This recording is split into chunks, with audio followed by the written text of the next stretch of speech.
The sound of Trevor's laughter cut through the ocean breeze like a blade. Olivia Thompson pressed herself against the side of the beach house, her heart pounding as she watched her ex-husband wrap his arms around his blonde assistant, Natalie Brooks. They were standing on the deck of what used to be their Malibu beach house, the one Trevor claimed in the divorce settlement just 3 weeks ago. "I can't believe she actually thought I loved her," Trevor said, his voice carrying clearly in the evening air. 3 years of marriage and she never suspected a thing about us. Even when I started working those late nights with you." Natalie giggled, running her manicured fingers down his chest. "You're terrible, Trevor. But brilliant. Moving all those assets before filing for divorce? Genius." She signed those papers so fast, thinking she was escaping a bad marriage. She had no idea she was signing away millions. Olivia's legs felt weak. She'd come to collect the last of her personal items, things Trevor said she could pick up when he wasn't there. But here he was, celebrating her downfall with the woman who'd destroyed her marriage. The woman she'd trusted. The woman she'd even invited to dinner parties, thinking she was just a dedicated employee. "The best part," Trevor continued, popping open a bottle of champagne that cost more than Olivia's monthly rent at her tiny apartment, "is that she actually helped me build the business. All those nights she stayed up helping me with proposals, all those contacts she made for me through her marketing connections. She basically funded her own destruction. And now she's working 2 jobs just to pay for that sad little apartment," Natalie added. "I saw her at the grocery store yesterday counting coupons. It was pathetic." They both laughed again, the sound echoing across the private beach where Olivia had once walked hand in hand with the man she thought she'd spend her life with.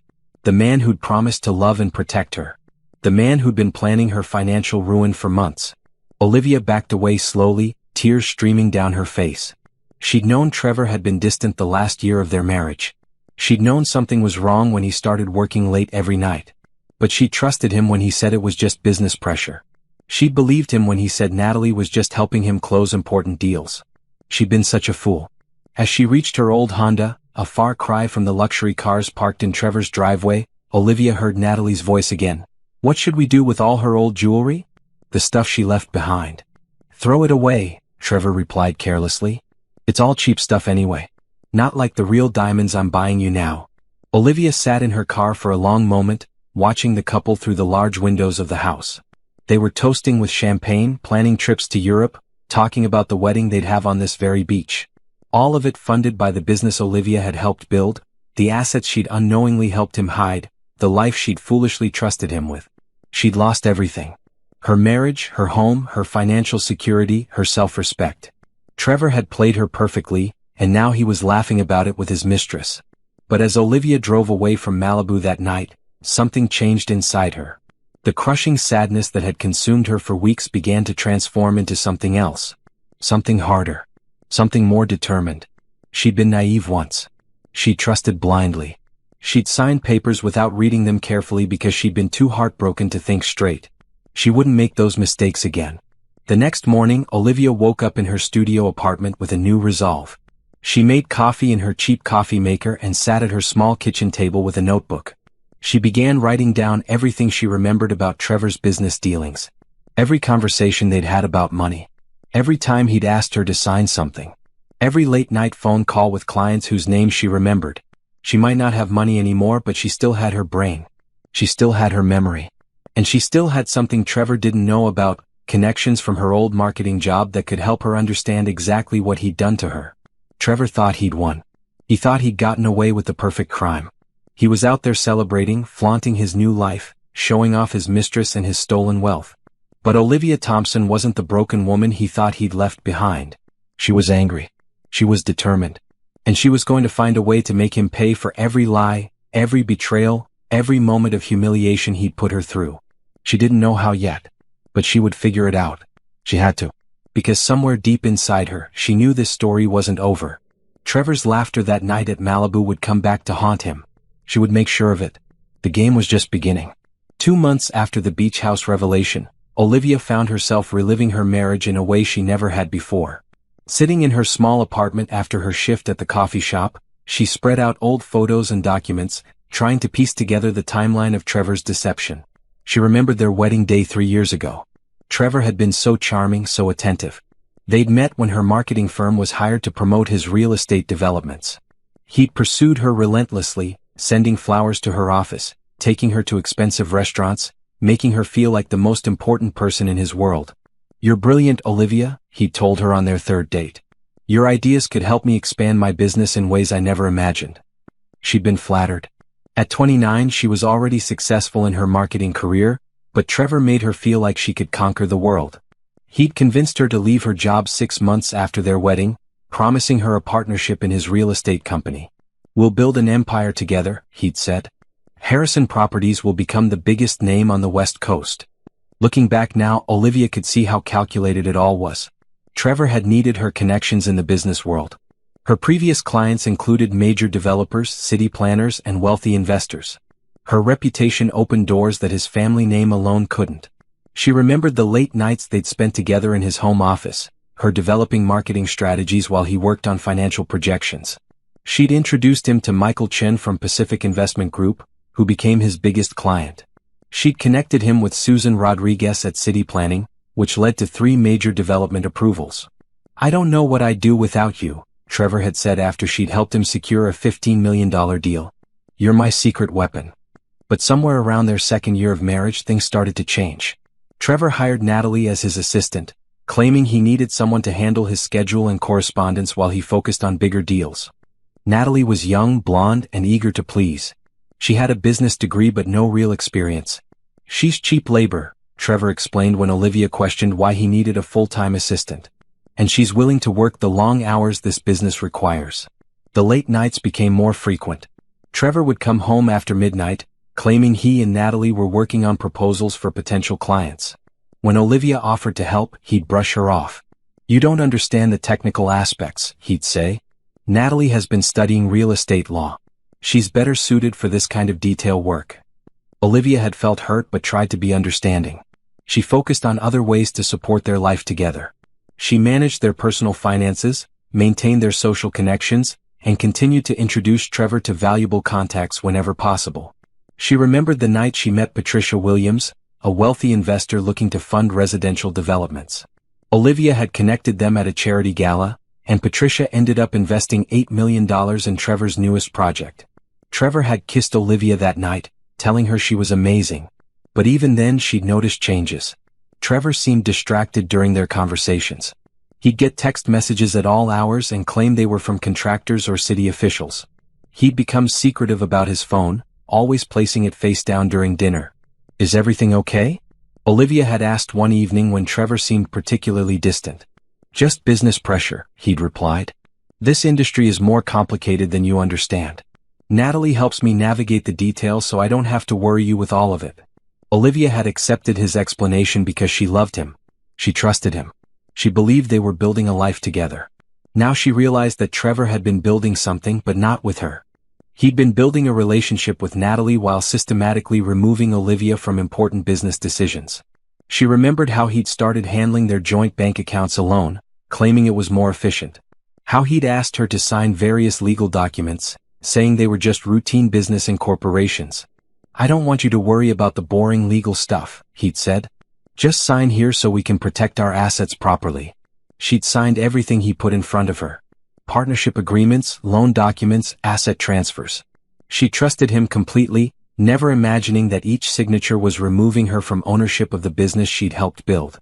The cruelest part was how normal he'd seemed. Even while planning her destruction, Trevor had continued to kiss her goodbye each morning, bring her coffee in bed on weekends, and tell her he loved her. He'd made love to her while carrying on an affair with Natalie.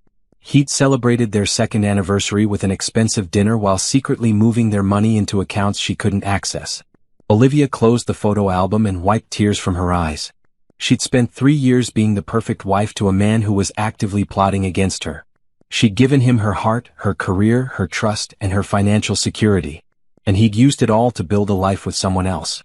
But now she understood the scope of his betrayal. She knew exactly how he'd manipulated her, exactly which of her connections had made him wealthy, exactly how many lies he'd told to pull it off. And that knowledge was going to be his downfall. Tomorrow she would start making phone calls. She would reach out to the people she'd connected with Trevor, the clients she'd helped him secure, the officials she'd introduced him to. She would find out exactly what Trevor Harrison had built with her help. And then she would figure out how to tear it all down. The law offices of Morrison, Klein and Associates smelled like leather and old money. Olivia sat across from her lawyer, Jerome Morrison, watching him flip through the divorce papers Trevor's legal team had filed. His expression grew more concerned with each page. "Olivia, I have to be honest with you," Morrison said, removing his glasses and rubbing his tired eyes. "This is worse than I initially thought."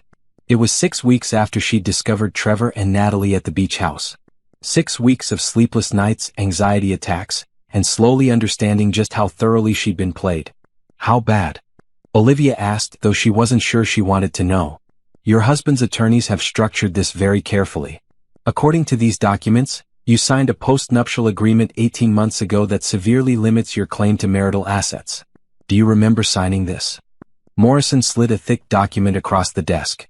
Olivia stared at it, her stomach sinking as she recognized her own signature at the bottom. She remembered that day clearly now. Trevor had come home excited about a new investment opportunity that required some routine paperwork. "He told me it was just business incorporation documents," Olivia said quietly. "He said I needed to sign as his spouse to protect our assets from potential lawsuits. What you actually signed was an agreement stating that all business assets acquired during the marriage would remain separate property. You essentially waived your rights to community property claims on Harrison properties and all related assets." Olivia felt like she was going to be sick. "But I helped build that business. I introduced him to most of his major clients. I gave up my own career to support his. I believe you, but legally this document makes it very difficult to prove your contributions were meant to establish joint ownership. And there's more." Morrison flipped to another section. "According to this filing, your husband claims you were unfaithful during the marriage. He's citing that as grounds for divorce and additional reason to limit spousal support." "That's a lie." Olivia stood up so quickly her chair nearly fell over. "I never cheated on Trevor. Ever. I barely had time for friends, let alone another relationship. He's not providing evidence of the infidelity, which is unusual. Most attorneys wouldn't include that claim without proof. But he doesn't need to prove it to file it. The accusation alone affects the settlement negotiations." Olivia paced to the window overlooking downtown Los Angeles. Below, people walked purposefully to their jobs, their lives, their futures. She felt completely disconnected from that world of forward motion. What about the house? Our cars? The joint accounts? The Malibu house was purchased through Harrison Properties, so it's considered business property under your post-nuptial agreement. The main residence in Beverly Hills is mortgaged to the business as collateral for various loans. Your husband's financial statements show significant business debt, which reduces the value of marital assets. Debt? That's impossible. Trevor's business was thriving. He just closed a $20 million development deal last month. Morrison looked uncomfortable. According to these filings, Harrison Properties owes substantial money to various creditors and investors. After settling business debts, the available marital assets are valued at less than $200,000. Olivia laughed bitterly. $200,000? Trevor spent more than that on Natalie's jewelry last year. I saw the receipts. Who is Natalie? His assistant. His mistress. The woman he's been having an affair with for at least 2 years while I was supposedly the unfaithful one. Morrison made notes on his legal pad. If you can prove he was having an extramarital affair while accusing you of infidelity, that could help our case. But I have to warn you, gathering that evidence will take time, and time is something we don't have much of. What do you mean? Your husband's attorneys are pushing for a quick settlement. They want this finalized within 30 days. They're offering you $50,000 spousal support for 6 months and your personal belongings. If you don't accept, they'll proceed to trial, which could take years and cost more than you'd potentially recover. $50,000. For 3 years of marriage, for giving up her career, for helping build a multi-million-dollar business. For being made a fool of while her husband stole her life and gave it to another woman. I can't afford years of legal battles, Olivia admitted. I'm barely covering my rent working 2 part-time jobs. I understand. And I have to tell you, fighting this will be expensive. My retainer alone would be $25,000. Trevor's legal team is Morrison, Walsh & Partners. They're the most expensive divorce attorneys in the city. They'll drag this out and bleed you dry. Olivia stared out the window again. She felt trapped, cornered, defeated before the battle had even begun. Trevor had planned this perfectly. He'd isolated her financially, legally protected his assets, and positioned himself as the wronged party. He'd even chosen the timing, filing for divorce right after his biggest business deals had closed but before she could understand what was happening. "There's one more thing," Morrison said gently. "The settlement offer expires tomorrow. If you don't sign by 5 p.m., they withdraw the offer and we proceed to trial with no guaranteed outcome. 24 hours to decide whether to accept financial ruin or gamble on an expensive legal battle she probably couldn't win." That night, Olivia sat in her tiny apartment with the divorce papers spread across her kitchen table. She read every word, understanding for the first time how completely she'd been outsmarted. Trevor hadn't just planned to leave her, he'd planned to destroy her. The next morning she walked into Morrison's office and signed the papers. $50,000, 6 months of minimal spousal support, and her personal belongings. She watched Morrison fax the signed documents to Trevor's attorneys, officially ending her marriage and her financial security. As she left the law office, Olivia felt like she was walking through fog. 3 years of love, trust, and partnership had been reduced to a few pages of legal documents. Trevor had won completely. But as she drove away, one thought kept echoing in her mind. Morrison had said Trevor claimed she was unfaithful without providing evidence. He'd filed false accusations to justify his betrayal. He'd lied to the court just as easily as he'd lied to her. Men who lie that easily usually have other secrets. And Olivia was going to find them.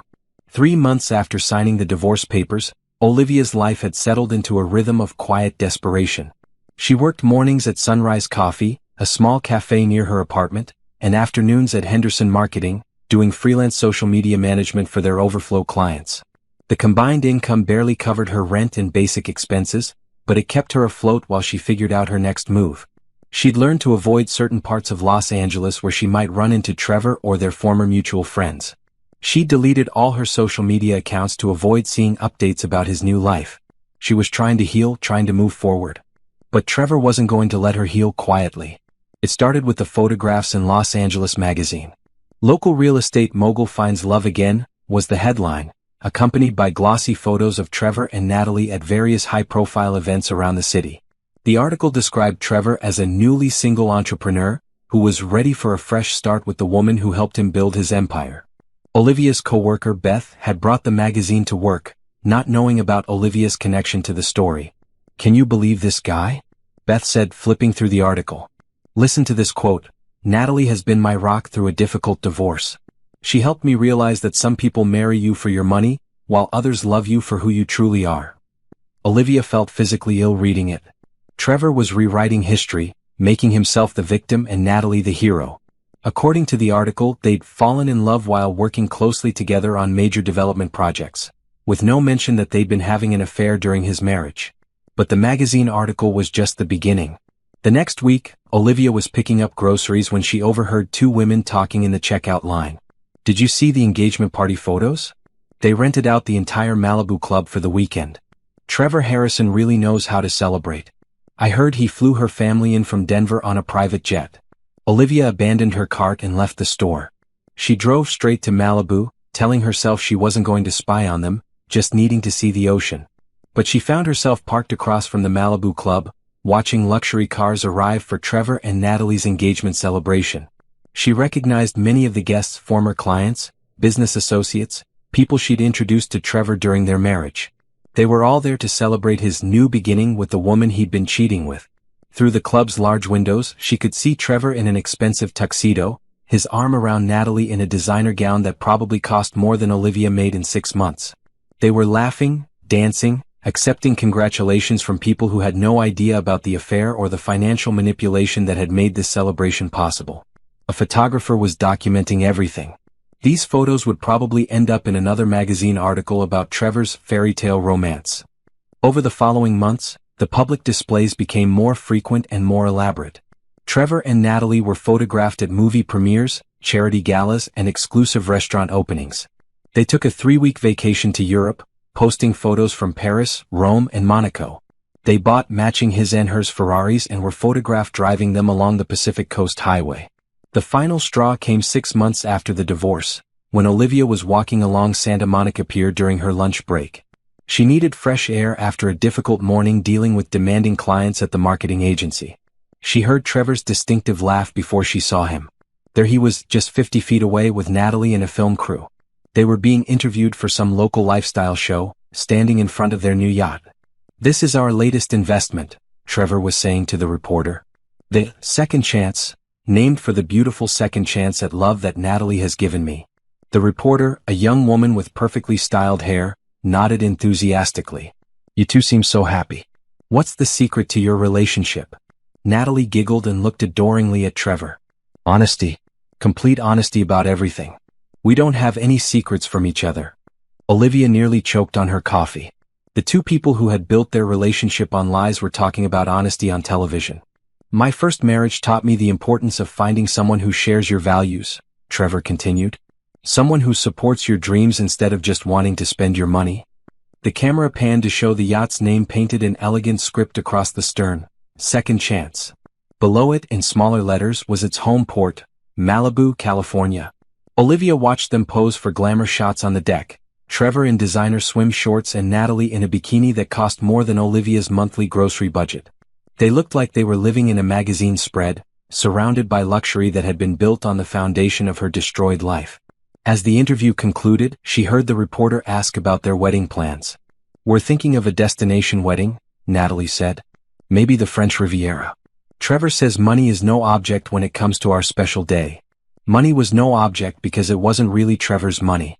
It was money from the business Olivia had helped build, money from clients she'd introduced him to, money from opportunities she'd created for him. That night, Olivia sat in her small apartment, eating a dinner of ramen noodles while Trevor and Natalie were probably dining at some five-star restaurant.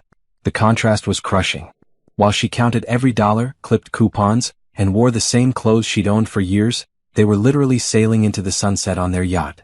Trevor wasn't just enjoying his stolen wealth, he was flaunting it. Every public appearance, every magazine article, every social media post was a reminder that he'd won and she'd lost. He was making sure everyone knew how successful and happy he was with his new life. But there was something almost desperate about all the public displays. Something that suggested Trevor wasn't just celebrating, he was trying to convince the world and maybe himself that his story was true.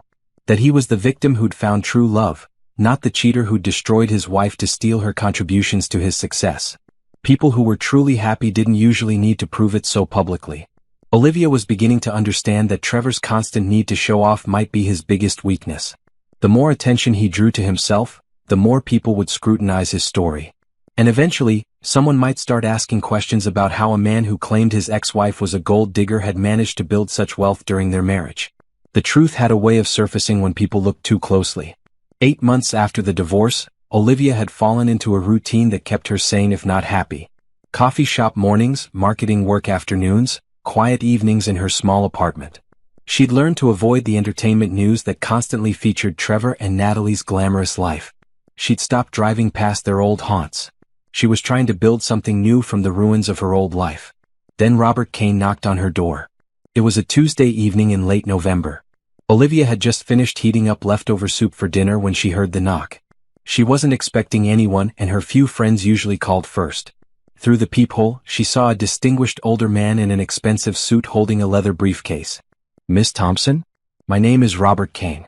I'm an attorney representing the Harrison estate. I need to speak with you about a very important matter." Olivia's first instinct was to not open the door. Anything connected to the Harrison name meant trouble for her. But something in the man's tone suggested this wasn't about the divorce or some new legal attack from Trevor. "What kind of matter?" she asked through the door. "It concerns the recent death of Mr. Harrison Sr. and his will. I believe you'll want to hear what I have to say." Trevor's father had died? Olivia hadn't heard anything about it, but then again she'd been avoiding all news about the Harrison family. She opened the door but left the chain latch engaged. "May I see some identification?" Kane smiled approvingly and handed her a business card through the gap. Robert Kane, senior partner, Kane & Associates, Estate Planning and Probate Law. The address was in Beverly Hills. "I understand your caution, Miss Thompson. Your ex-husband has not made this easy for you. But I assure you, I'm here with information that could change your circumstances considerably." Olivia studied his face. Kane appeared to be in his 60s, with silver hair and kind eyes behind wire-rimmed glasses. Something about his manner suggested integrity, though she'd learned not to trust her instincts about men in expensive suits. "Trevor's father died?" she asked. 3 weeks ago. Heart attack. The funeral was private, family only. I've been trying to locate you ever since." "Why?" Because you're mentioned in his will. That got Olivia's attention. She'd met Harrison Sr. only a few times during her marriage. He'd been polite but distant, never seeming particularly fond of her or particularly interested in Trevor's personal life. Why would she be mentioned in his will? She removed the chain latch and opened the door fully. I suppose you should come in. Kane entered her small apartment, and Olivia felt embarrassed by the contrast between his obvious wealth and her modest circumstances. He didn't seem to notice or judge, simply taking a seat at her small kitchen table when she offered. Can I get you something to drink? Coffee? Water? Coffee would be wonderful, thank you. As Olivia prepared coffee with her cheap coffee maker, Kane opened his briefcase and removed several documents. She noticed his hands were steady, his movements precise. This was a man accustomed to handling important matters. Miss Thompson, what I'm about to tell you may come as quite a shock. Harold Harrison Sr. was a very wealthy man. His estate is valued at approximately $52 million, including real estate holdings, investments, and a controlling interest in Harrison Properties. I'm sure Trevor is very happy about his inheritance, Olivia said, setting a coffee mug in front of Kane. But I don't understand what this has to do with me. Kane took a sip of coffee and regarded her carefully. That's just it. Trevor isn't inheriting everything. In fact, he may not be inheriting anything at all. Olivia sat down across from him. I don't understand. Harold Harrison changed his will 6 months before his death. He was very concerned about Trevor's character, particularly regarding his treatment of you during your marriage. He knew about the affair? He knew about many things. Harold had been having Trevor investigated by a private investigator for over a year. He was aware of the relationship with Ms. Brooks, the financial manipulation during your divorce, and several other questionable business practices. Olivia's coffee cup rattled against the saucer as she set it down. He had Trevor investigated? Harold was old-fashioned about marriage and family loyalty. When he heard rumors about Trevor's behavior, he decided to learn the truth. What he discovered disgusted him. Kane opened one of the folders and removed a thick document. This is Harold's final will and testament, executed 4 months ago. It contains what's known as a character clause. What's a character clause? It's a provision that makes inheritance conditional upon meeting certain moral standards. In this case, Harold specified that if Trevor divorced his wife due to his own marital misconduct, or if he was found to have committed financial fraud against family members, his inheritance would be voided. Olivia stared at Kane, not quite believing what she was hearing. And if Trevor's inheritance is voided? Then according to the will, his share of the estate passes to the wronged party who suffered financial harm due to Trevor's actions. Harold specifically names you, Olivia Thompson, as that person. The apartment went completely quiet except for the ticking of Olivia's small clock on the wall. She felt like the world had suddenly tilted off its axis. $52 million? She whispered. Plus controlling interest in Harrison Properties, which, as you know, has grown substantially during your marriage to Trevor. Harold believed your contributions to the business were never properly recognized or compensated. Olivia stood up and walked to her small window, looking out at the parking lot of her modest apartment complex. 8 months ago she'd been living in a Beverly Hills mansion. Now she was counting pennies and working 2 jobs. The idea that she might inherit $52 million seemed impossible. But Trevor doesn't know about this? Not yet. The will reading is scheduled for next week. Harold insisted that you be located and informed first, so you could have legal representation present. Why are you telling me this? Aren't you supposed to be working for the estate? Kane smiled. Harold hired me specifically to handle this situation. He was quite explicit in his instructions. He wanted to ensure that if Trevor had indeed betrayed his marriage and manipulated you financially, you would have the resources to rebuild your life. Olivia turned back to face Kane. What happens next? Next week, Trevor will expect to inherit his father's fortune. Instead, he'll discover that his actions have cost him everything. The question is whether we can prove those actions sufficiently to satisfy the legal requirements of the will. What do we need to prove? Kane smiled and opened another folder. That's where you come in, Miss Thompson. You know better than anyone what Trevor did to you. And you may know more about his business dealings than you realize. With your help, we can document everything he did wrong. Every lie, every act of financial manipulation, every breach of marital trust. For the first time in months, Olivia felt something she'd almost forgotten: hope. When do we start? She asked. The law offices of Kane and Associates occupied an entire floor of a Beverly Hills high-rise. As Olivia walked through the elegant reception area the next morning, she felt like she was entering a different world. Just 24 hours ago, she'd been heating up canned soup for dinner. Now she was potentially about to inherit $52 million. Robert Kane met her in a conference room with floor-to-ceiling windows overlooking the city. The morning sun streamed across a polished mahogany table covered with legal documents, photographs, and file folders. "I've spent the night reviewing everything Harold's investigators gathered about Trevor's activities," Kane said, gesturing for Olivia to sit. "The evidence is even more extensive than I initially thought." Kane opened the first folder, revealing surveillance photographs of Trevor and Natalie at various locations: restaurants, hotels, her apartment building. The timestamps showed dates going back over 2 years, well into Olivia's marriage. Harold's investigator documented their relationship extensively. Hotel receipts, credit card statements, even photographs of jewelry purchases that Trevor gave to Ms. Brooks while still married to you. Olivia studied the photos. There was Trevor kissing Natalie outside an expensive restaurant on Melrose. Trevor and Natalie checking into the Beverly Hills Hotel. Trevor presenting Natalie with a jewelry box outside Tiffany & Company. All of it happening while Olivia was home alone, believing her husband was working late. "This proves the affair," she said quietly. "It proves much more than that." Kane opened another folder. Harold's investigator also traced Trevor's financial movements during the last 18 months of your marriage. "Look at this." Kane spread out bank statements and financial records.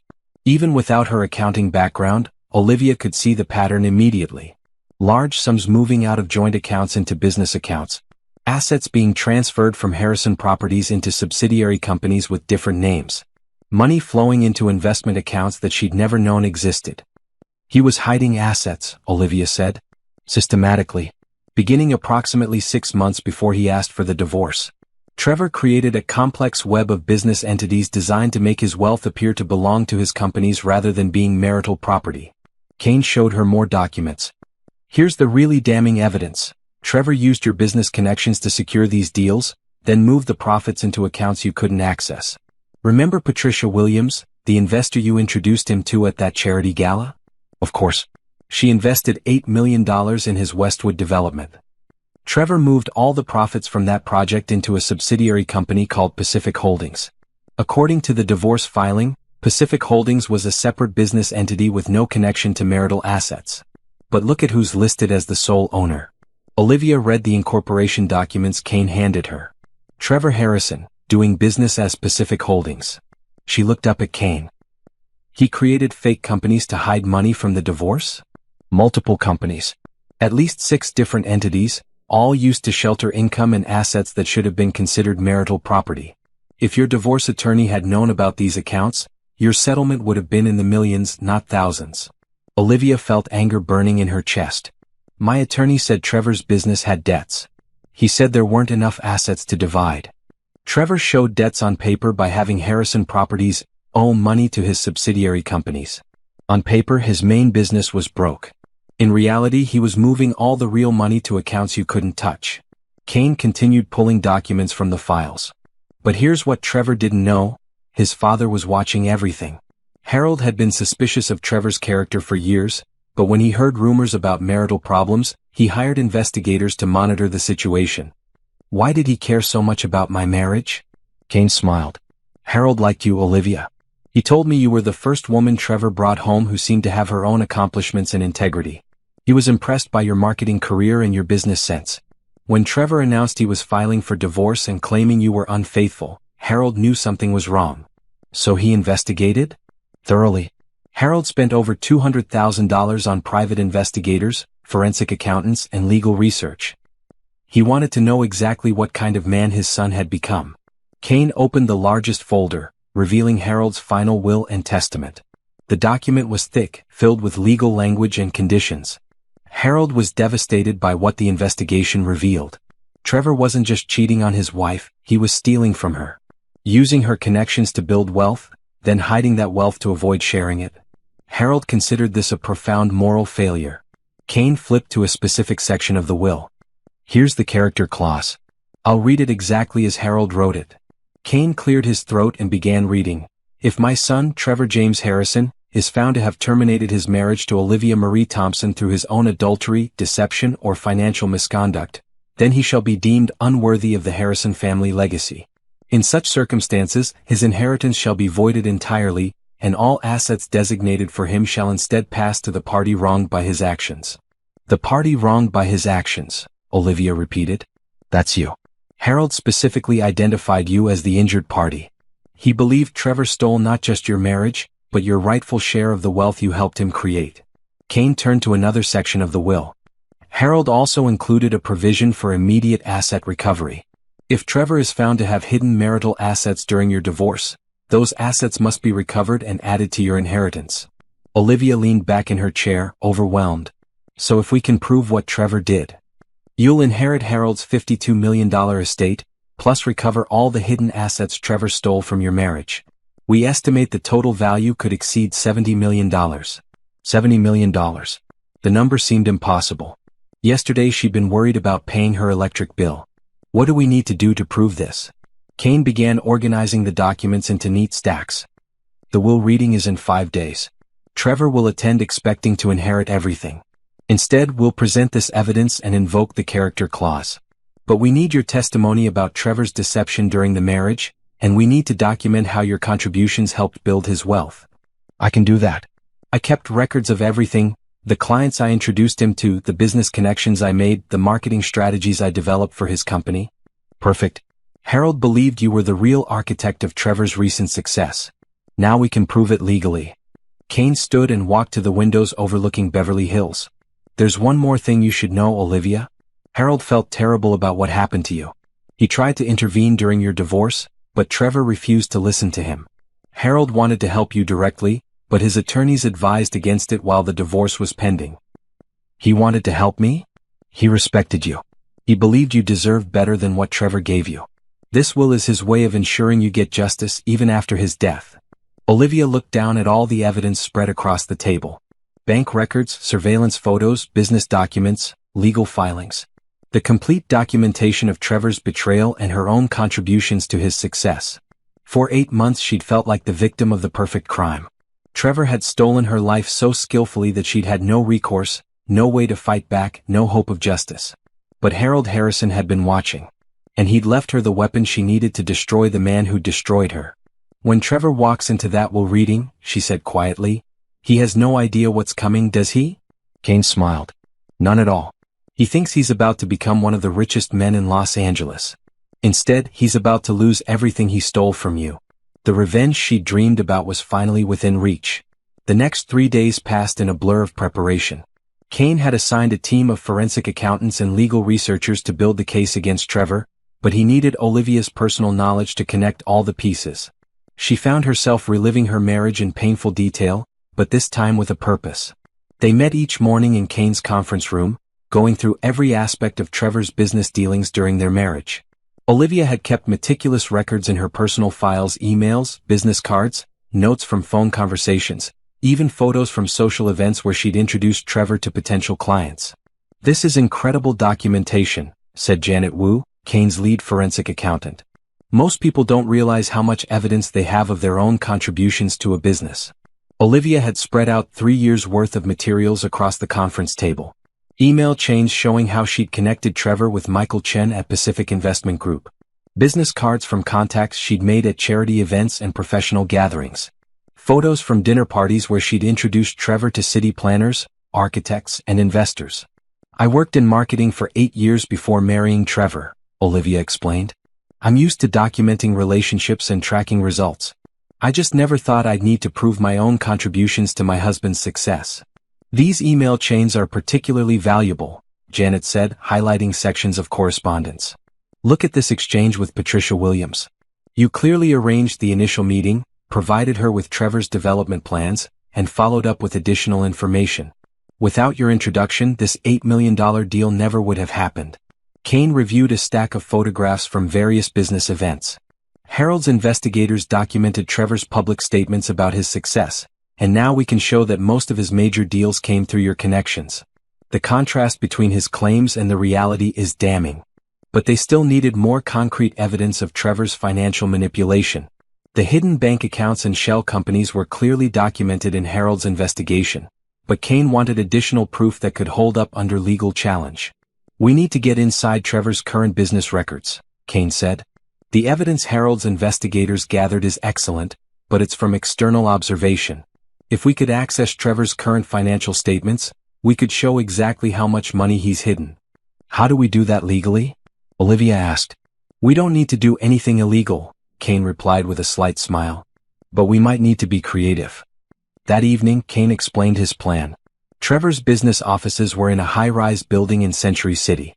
Harrison Properties occupied the entire 15th floor, with Trevor's personal office overlooking the city. The building had standard security, but nothing that couldn't be managed with the right approach. I still have friends who work in that building, Olivia said. And I still have my key card from when I used to visit Trevor at work. Your key card still works? Trevor never canceled it. I think he forgot I had one, or maybe he was too arrogant to think I'd ever use it against him. Kane looked intrigued. Would you be willing to retrieve some documents from his office? What kind of documents? Current financial statements, bank account information, client contracts, anything that shows his real financial position. If we can prove he lied about his assets during your divorce, it strengthens the case under Harold's character clause. Olivia felt a thrill of fear and excitement. When? Tomorrow night. Trevor and Natalie are attending the Beverly Hills Film Festival premiere. I checked their social media, they're planning to be there until at least midnight. That gives us a window. The next evening, Olivia found herself driving toward Century City with her heart pounding. She changed into dark clothes and tied her hair back, feeling like she was in some kind of spy movie. Kane waited in his car in the parking garage while she took the elevator to the 15th floor. The Harrison Properties offices were dark and empty. Olivia's key card still worked, just as she'd hoped. She made her way through the familiar hallway to Trevor's corner office, using her phone's flashlight to navigate. Trevor's office looked exactly as she remembered: expensive furniture, awards on the walls, photos of his various development projects. But now there were also photos of him with Natalie, including some taken at locations Olivia recognized from their marriage. She went straight to Trevor's desk, looking for anything that might contain financial information. The desktop computer was password protected, but Trevor had always been careless about physical documents. She opened his desk drawers and began searching. In the bottom drawer, she found a file folder marked Personal Banking 2024. Inside were statements from 3 different accounts she'd never seen before. One account at Beverly Hills Bank showed a balance of over $2 million. Another account at Pacific Trust had regular deposits from various Harrison Properties subsidiaries. But the most damaging document was a handwritten note in Trevor's own writing. Remember to transfer Q3 profits to Cayman account before year-end. Don't want visible assets during divorce settlement. Olivia's hands shook as she photographed the note with her phone. This was direct evidence that Trevor had deliberately hidden assets during their divorce proceedings. She continued searching and found more incriminating documents. Client contracts showing fees much higher than what Trevor had reported to the court. Investment statements from offshore accounts. Even a letter from an accountant discussing strategies for minimizing visible assets during domestic proceedings. As she photographed each document, Olivia felt a mixture of vindication and rage. Here was proof of everything Kane had suspected. Trevor hadn't just been unfaithful, he'd committed deliberate fraud to steal from her during their divorce. She was so focused on the documents that she almost missed the sound of footsteps in the hallway. Panic shot through her body. Someone was in the building. She quickly stuffed the documents back into the file folder, but as she tried to close the desk drawer quietly, her hand slipped and she knocked over a glass paperweight. The sound seemed incredibly loud in the quiet office. Olivia froze, listening for more footsteps. After a few seconds of silence, she carefully closed the drawer and moved toward the office door. But as she reached for the door handle, she heard voices coming from the reception area. 2 people were talking quietly, moving toward the offices. One voice was male, authoritative. The other was female, familiar. Trevor and Natalie had come back early. Olivia looked around Trevor's office desperately. There was nowhere to hide except behind his desk, and if they turned on the lights, she'd be visible immediately. She could hear them getting closer, their voices becoming clearer. I just need to grab those contracts for the morning meeting, Trevor was saying. It'll only take a minute. Why didn't you bring them home earlier? Natalie complained. I wanted to go straight to the after party. Because I'm not psychic, Natalie. The client called an hour ago asking for changes. They were right outside Trevor's office now. Olivia crouched behind the desk, her heart beating so loudly she was sure they'd hear it. She still had her phone out, and she realized she hadn't finished photographing all the documents in the file folder. The office lights clicked on. Where did I put those contracts? Trevor muttered, walking around his desk. Olivia pressed herself against the floor behind the desk, praying he wouldn't look down. She could see his feet just inches away from where she was hiding. Trevor, hurry up, Natalie said from the doorway. People are already asking where we went. They're not in the usual spot, Trevor said, opening and closing desk drawers. I swear, sometimes I think someone's been in my office. Olivia's blood went cold. Was Trevor suspicious or just paranoid? Maybe your cleaning service moved them, Natalie suggested. Can't you just email the client and tell them you'll bring the contracts in the morning? No, this is a $20 million deal. I'm not taking any chances. Trevor continued searching, opening filing cabinets and moving papers around. Olivia remained frozen behind the desk, afraid to breathe. She still had the file folder with the banking documents in her hand, but she couldn't risk moving to put it back. Finally, Trevor found what he was looking for in a different filing cabinet. Got them. Let's get out of here. As they headed toward the door, Olivia heard Natalie say, "This place gives me the creeps at night. It feels like someone's watching us." Their voices faded as they walked back toward the elevators. Olivia waited until she heard the elevator doors close before moving. Her legs were cramped from crouching, and her hands were still shaking from adrenaline. She quickly put the banking file back where she'd found it, but as she closed the drawer, she realized she'd been gripping the papers so tightly that she'd torn one of them. There was also a small blood stain on the corner of one document where she'd broken her fingernail during the panicked search. Evidence of her presence. Trevor might notice it tomorrow, but there was nothing she could do about it now. She had the photos she needed, and that was what mattered. Olivia made her way back to the elevator, her heart still racing. As she rode down to the parking garage, she looked at the photos she'd taken on her phone. Crystal clear images of Trevor's financial fraud, his hidden assets, his own handwritten admission of deliberate deception. Tomorrow was the will reading. Tomorrow, Trevor would discover that his father had left him nothing. And now they had irrefutable proof of why he deserved nothing. The broken fingernail was a small price to pay for justice. The law offices of Kane and Associates had never felt more formal than they did on the morning of Harold Harrison's will reading. Olivia arrived 30 minutes early, wearing the best suit she owned, a simple black outfit she'd bought for job interviews months ago. It felt surreal to be sitting in the same conference room where she'd spent the past week building a case against her ex-husband. Kane greeted her with quiet confidence. "Are you ready for this?" "I've been ready for 8 months, Olivia replied. Trevor arrived exactly on time, as if he were attending a business meeting rather than his father's will reading. He wore an expensive charcoal suit and Italian leather shoes that probably cost more than Olivia's monthly rent. Natalie accompanied him, dressed in a designer dress and jewelry that sparkled under the conference room lights. Neither of them acknowledged Olivia's presence, though Trevor did seem surprised to see her there. "Why is she here?" Trevor asked Kane directly, not bothering to address Olivia. "Miss Thompson is mentioned in your father's will," Kane replied professionally. "She has a right to be present." Trevor shrugged dismissively. "I suppose Dad left her something small. He always did feel sorry for people." Natalie squeezed Trevor's hand. "That's sweet of him. Maybe a piece of jewelry or something sentimental." Olivia remained silent, watching them settle into their chairs with the confidence of people who believed they were about to become very wealthy. Trevor had brought his own attorney, Richard Morrison, the same lawyer who had handled their divorce. Morrison looked as expensive and arrogant as ever. Kane began the proceedings with formal legal language, explaining the purpose of the meeting and the validity of Harold Harrison's final will and testament. Trevor listened with obvious impatience, clearly wanting to skip to the part about his inheritance.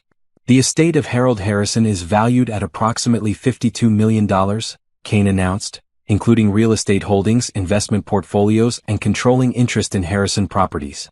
Trevor smiled and reached for Natalie's hand. $52 million was even more than he'd expected. However, Kane continued, Mr. Harrison's will contain specific conditions that must be addressed before any distributions can be made. Trevor's smile faltered slightly. What kind of conditions? Kane opened the will to the relevant section. Your father included what's known as a character clause. I'll read it exactly as written. Kane's voice became formal and precise. I have learned disturbing information about my son Trevor's conduct during his marriage to Olivia Thompson. If investigation confirms that Trevor terminated his marriage through his own adultery, deception, or financial misconduct, Then he has proven himself unworthy of the Harrison family legacy. The conference room went completely silent. Trevor's face had gone pale. Dad was investigating my marriage? Trevor asked, his voice tight. Extensively, Kane replied. He gestured to Janet Wu, who began placing documents on the conference table. Your father hired private investigators, forensic accountants, and legal researchers. He wanted to understand the truth about your divorce. Janet spread out the surveillance photos of Trevor and Natalie at various locations during his marriage to Olivia. Hotel receipts, restaurant bills, jewelry purchases. A complete documentation of their affair. This proves you were having an extramarital relationship with Ms. Brooks for over 2 years before filing for divorce, Kane stated. Trevor's attorney leaned forward. Extramarital relationships don't necessarily void inheritance rights. Many wealthy families deal with infidelity without disinheriting family members. You're correct, Kane agreed. But adultery is only one part of the character clause. The more serious issue is financial fraud. Kane nodded to Janet, who began displaying Trevor's banking records and business documents. The hidden accounts, the shell companies, the systematic transfer of assets before the divorce filing. Your father's investigation revealed that you engaged in deliberate financial misconduct to hide marital assets from your wife during divorce proceedings, Kane explained. You created false companies, moved money to offshore accounts, and lied to the court about your financial position. Trevor shot to his feet. That's not illegal. Asset protection is a standard business practice.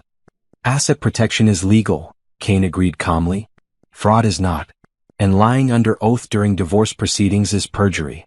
Kane placed Trevor's handwritten note on the table, the one about transferring profits to the Cayman account before the divorce settlement. Olivia watched Trevor's face as he recognized his own handwriting. Where did you get that? Trevor demanded. That's not important, Kane replied. What matters is that this note in your own handwriting proves you deliberately hid assets during your divorce. Natalie was staring at the documents spread across the table, her face growing pale as she began to understand what they meant. Your father was particularly disturbed by the evidence showing how you used Olivia's business connections to build your wealth, then systematically excluded her from the benefits of that wealth, Kane continued. He displayed Olivia's carefully documented evidence of her contributions to Harrison Properties. The email chains, the client contacts, the business relationships she created for Trevor. Ms. Thompson introduced you to clients who generated over $30 million in revenue for Harrison Properties during your marriage. She essentially built your recent success. Yet you not only failed to share that success with her, you actively stole her rightful portion through fraud. Trevor's attorney was frantically taking notes, but even he looked concerned by the evidence being presented. Kane returned to reading from the will.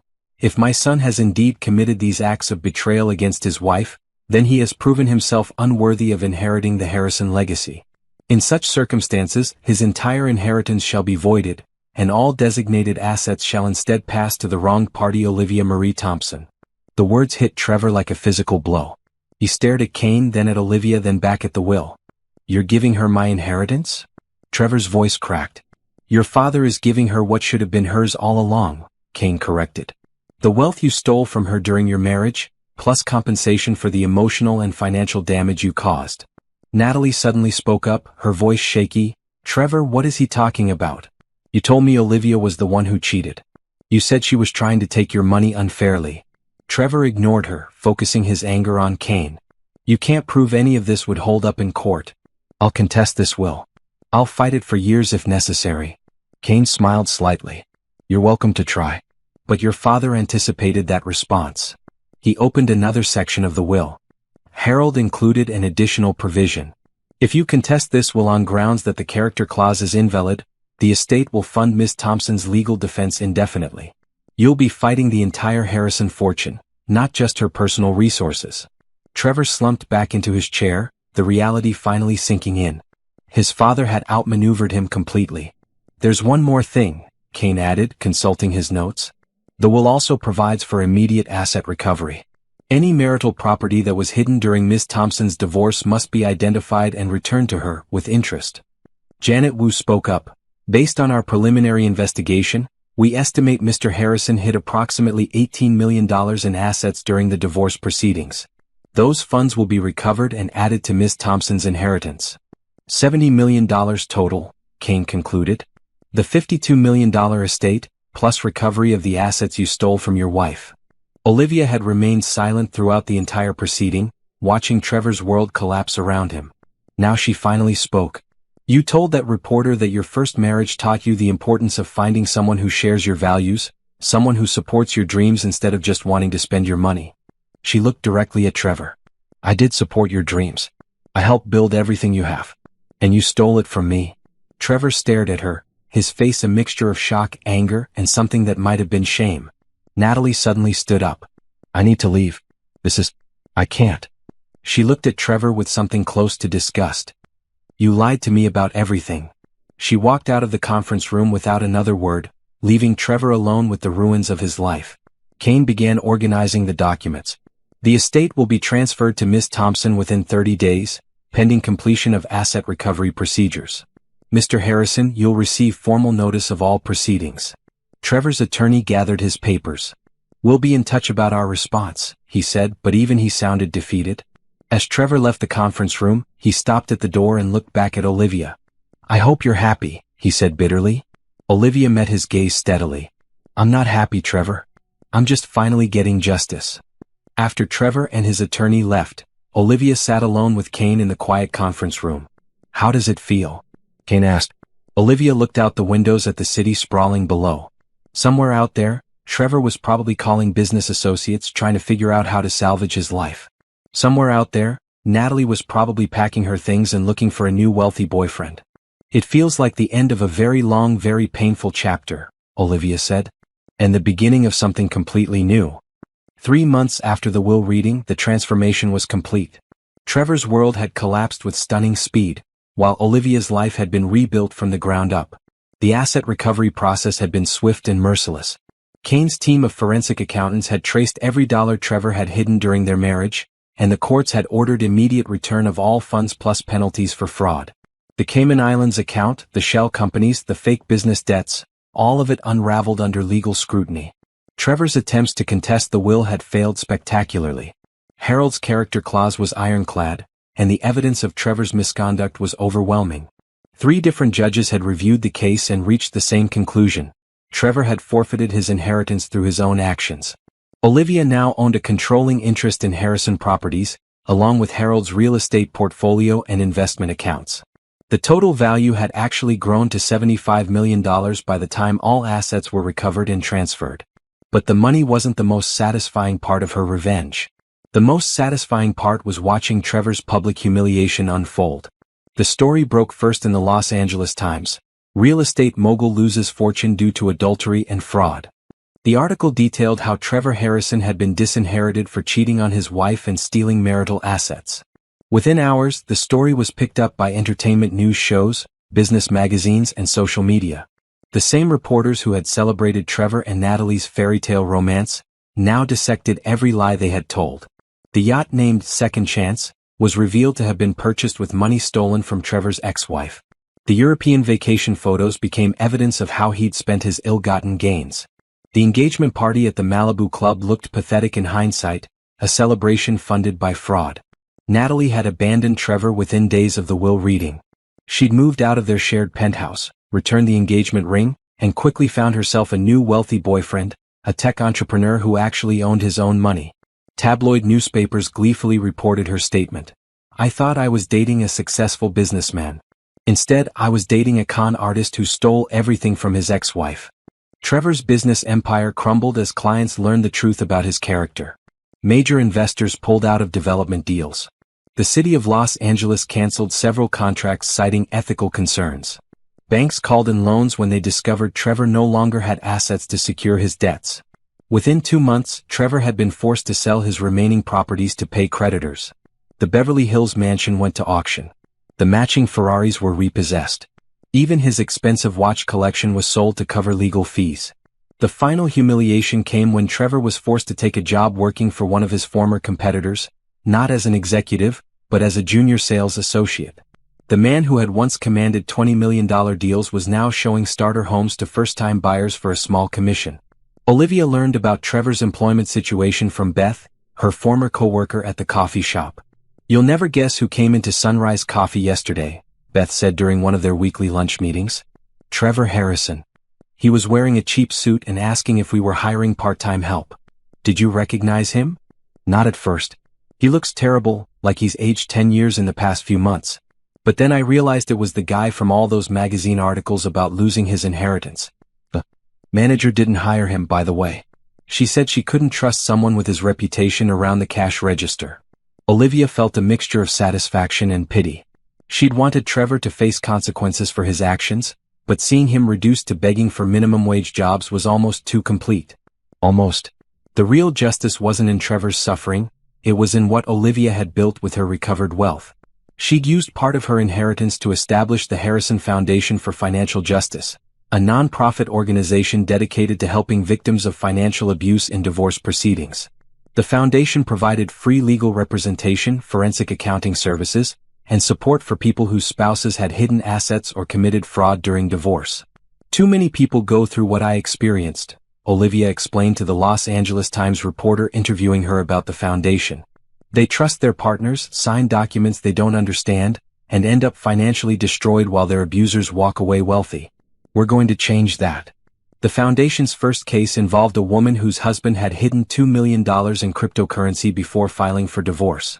Using the same investigative techniques Kane's team had developed for Olivia's case, they recovered every penny and secured additional penalties for fraud. Within 6 months, the Harrison Foundation had helped 43 victims of financial abuse recover over $12 million in hidden assets. News organizations called it the most successful victim advocacy organization in California. Olivia had also used her inheritance to restart her marketing career, but on her own terms. She'd purchased a beautiful office building in Santa Monica and launched Thompson Strategic Marketing, focusing on helping ethical businesses grow and succeed. Her first clients included several nonprofit organizations and small businesses owned by women who had rebuilt their lives after difficult divorces. Her personal life had transformed as well. The tiny apartment was now a memory, replaced by a beautiful home in Manhattan Beach with an ocean view. She'd bought herself a reliable car, invested in quality clothes, and taken the European vacation she'd dreamed about during her marriage but never been able to afford. But the most significant change was internal. The broken, humiliated woman who had signed those divorce papers 8 months ago was gone.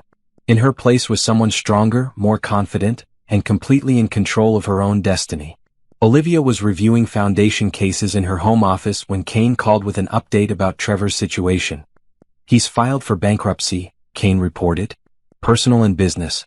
He owes more money than he can possibly repay, and his earning potential is essentially zero. No one in the real estate industry will work with him. What about Natalie? Last I heard she was engaged to someone new. A venture capitalist in San Francisco.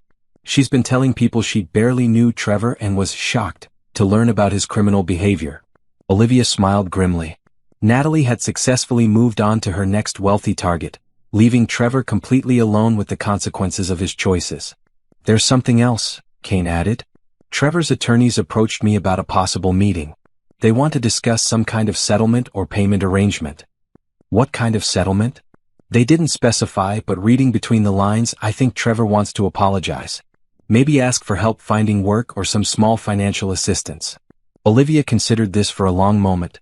Part of her was curious to see Trevor in his current diminished state. Part of her wondered if he'd learned anything from losing everything.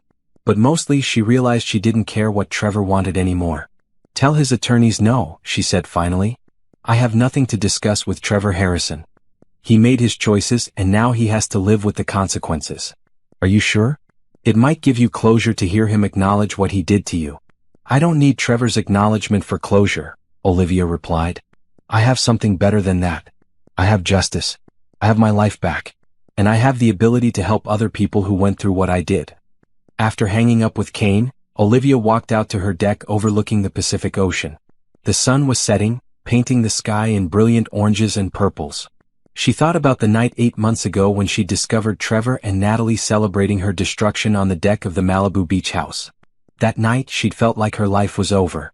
She'd been humiliated, financially ruined, and completely hopeless.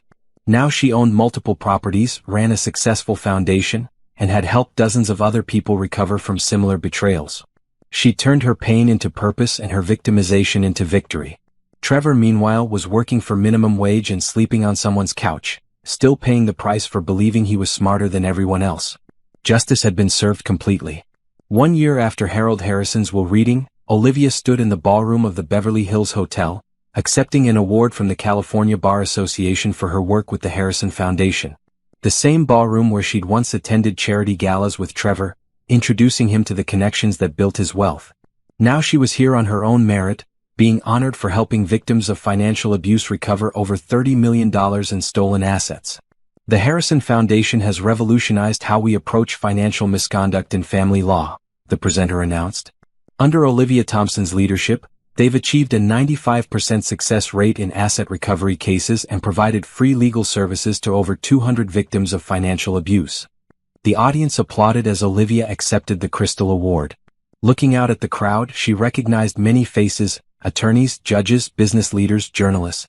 People who had once known her only as Trevor Harrison's wife, now knew her as a successful advocate and businesswoman in her own right. After the ceremony, Olivia was approached by Maria Santos, a woman she'd met 6 months earlier. "I wanted to thank you again," Maria said, tears in her eyes.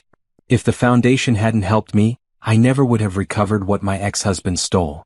My children and I would have lost everything." Maria's case had been particularly complex.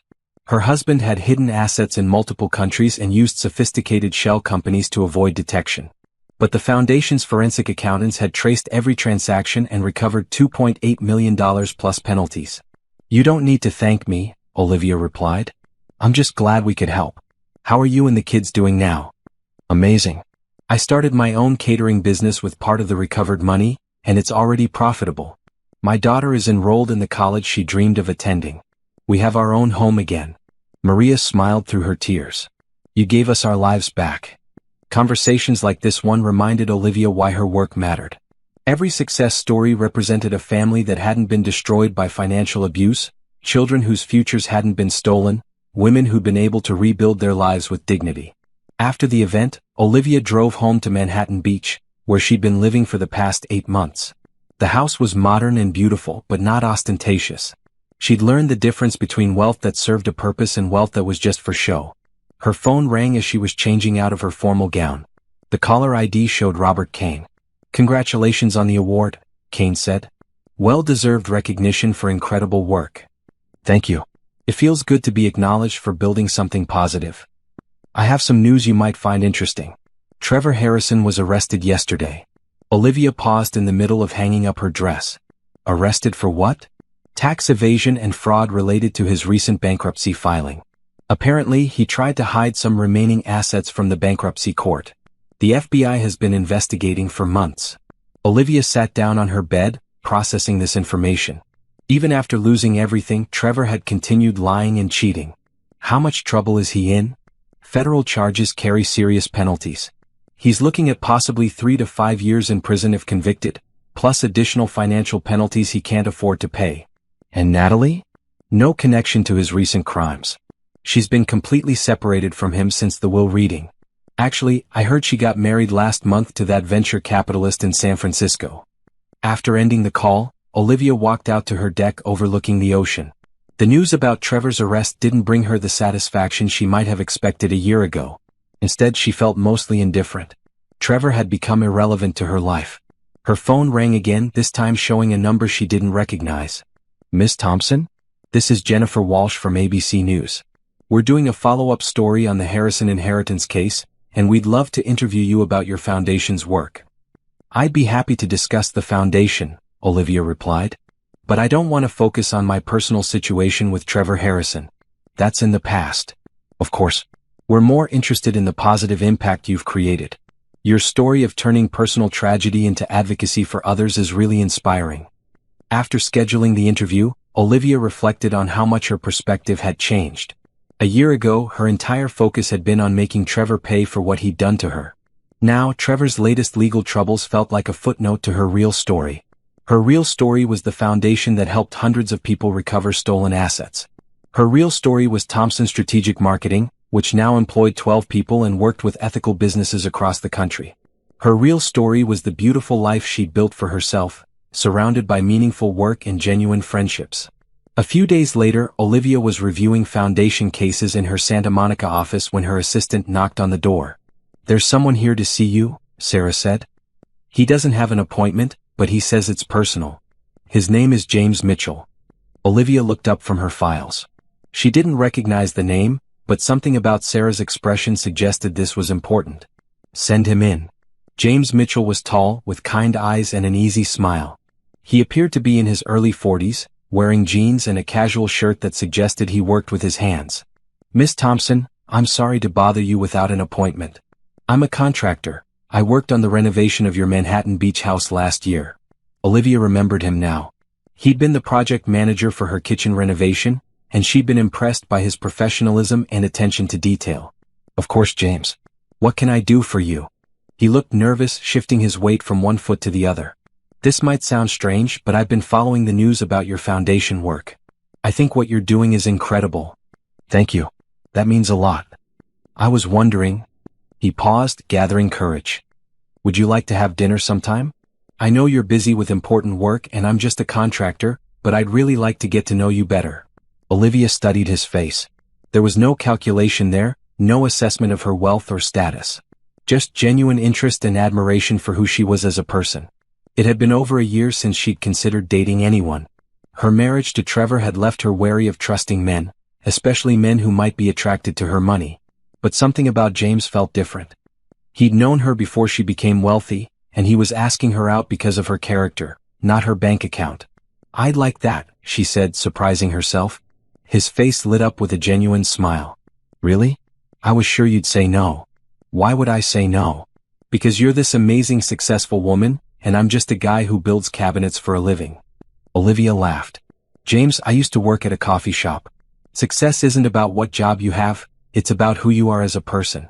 And from what I remember, you're a good person. They made plans for dinner that weekend. As James left her office, Olivia realized she was looking forward to it more than she'd expected. For the first time in years, she was interested in someone who wanted to know her, not use her. That evening, Olivia drove past the Malibu beach house where she discovered Trevor and Natalie celebrating her destruction. The house was dark now. Trevor had been forced to sell it months ago. New owners had changed the landscaping and painted the exterior a different color. She didn't feel the anger anymore when she looked at the place where her marriage had truly ended. She felt grateful. That night of betrayal and humiliation had ultimately led her to this life. A life where she controlled her own destiny, helped others who faced similar challenges, and was open to new possibilities. Trevor was sitting in a jail cell, facing years in prison for crimes that stemmed from the same greed and dishonesty that had destroyed their marriage. Natalie was probably planning her next wedding to her next wealthy husband, having learned nothing from her time with Trevor. But Olivia had learned everything. She'd learned that real wealth came from meaningful work and genuine relationships. She'd learned that the best revenge was building something positive from the ruins of betrayal. She'd learned that she was stronger than she'd ever imagined. As she drove home along the Pacific Coast Highway, Olivia thought about her dinner date with James. She thought about the foundation cases she'd review tomorrow. She thought about the new marketing clients who wanted her expertise. She thought about the life she'd built, not just with Harold Harrison's money, but with her own courage, determination, and refusal to let Trevor's betrayal define her future. The sun was setting over the ocean, painting the sky in brilliant colors. Olivia had watched many sunsets from this highway during the darkest months after her divorce, wondering if she'd ever feel hopeful again. Sometimes, Christopher admitted. But then I remember that brave, loving people like you always find a way to create the families and communities they need. If it hadn't been my door, it would have been someone else's door, because you never would have given up on protecting Caleb. But I'm glad it was your door. I'm glad it was my door too, sweetheart. It was the best knock I've ever answered.